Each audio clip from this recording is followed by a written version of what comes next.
Green's four കേരളയുടെ പുതിയൊരു വീഡിയോയിലേക്ക് സ്വാഗതം. ക്ഷേമ പെൻഷൻ വാങ്ങുന്ന ഗുണഭോക്താക്കളെല്ലാം ശ്രദ്ധിക്കുക. ക്ഷേമനിധി ബോർഡുകളിലൊക്കെ വൻ മാറ്റങ്ങളാണ് എത്തുന്നത്. ഇതിൻ്റെ വിശദവിവരങ്ങളാണ് ഇന്നത്തെ വീഡിയോയിൽ നിങ്ങളുമായി ഷെയർ ചെയ്യുന്നത്. ചാനൽ ആദ്യമായി കാണുന്നവർ സബ്സ്ക്രൈബ് ചെയ്യുവാനും വീഡിയോ ഇഷ്ടമായ ലൈക്ക് ചെയ്യുവാനും മറക്കാതിരിക്കുക. സംസ്ഥാന തൊഴിൽ വകുപ്പിന് കീഴിലുള്ള 16 തൊഴിലാളി ക്ഷേമനിധി ബോർഡുകൾ 11 ആയി ചുരുക്കുന്നതിൻ്റെ മുന്നോടിയായി ഇരട്ട അംഗത്വമുള്ള തൊഴിലാളികളുടെ രജിസ്ട്രേഷൻ റദ്ദാക്കാൻ പരിശോധന ആരംഭിച്ചിരിക്കുന്നു. 40 ലക്ഷത്തോളം പേരുടെ പരിശോധന പൂർത്തിയാകുമ്പോൾ ഇരട്ട അംഗത്വം ഒഴിവാക്കി ബാക്കിയുള്ളവർക്ക് ഏകീകൃത തിരിച്ചറിയൽ കാർഡ് നൽകും. ആധാർ, പാൻ കാർഡുകൾ, ബാങ്ക് പാസ്ബുക്ക്, മൊബൈൽ നമ്പർ തുടങ്ങിയവ സഹിതം തൊഴിലാളികൾ അപ്ഡേഷൻ നടത്തുന്ന ആദ്യഘട്ടം പൂർത്തിയായി. വിവരം ശരിയാണോ എന്ന് പരിശോധിച്ച് ആവശ്യമായ രേഖകൾ അപ്ലോഡ് ചെയ്യാൻ ജൂലൈ 31 വരെ തൊഴിലാളികൾക്ക് സമയം അനുവദിച്ചിട്ടുണ്ട്. സ്വന്തമായോ ബോർഡ് അക്ഷയ കേന്ദ്രം വഴിയോ ഇത് പൂർത്തിയാക്കാം.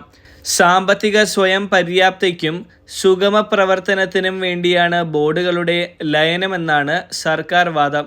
ഭൂരിഭാഗം ബോർഡുകളും അംഗങ്ങൾക്ക് പെൻഷൻ ഉൾപ്പെടെ ആനുകൂല്യങ്ങൾ നൽകാൻ പ്രയാസപ്പെടുകയാണ്.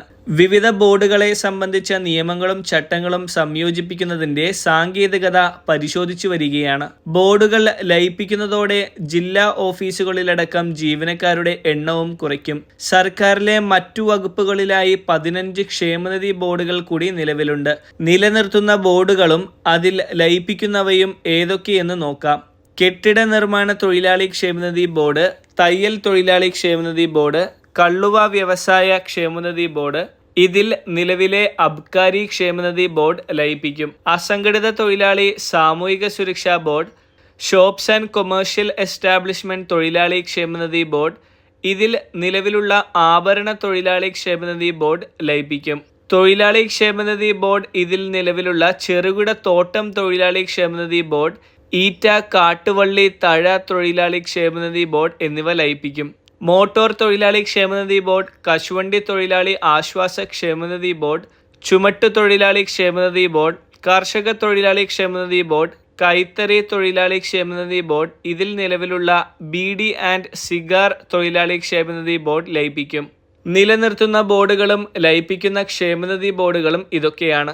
ഇതോടൊപ്പം മെയ് 15 ശേഷം മെയ് മാസ പെൻഷനായ 1600 രൂപയും ഇതോടൊപ്പം കുടിശ്ശിക പെൻഷനിൽ ഒരു ഗഡുവും വിതരണം ചെയ്യുമെന്ന് ധനമന്ത്രി അറിയിച്ചിരുന്നു.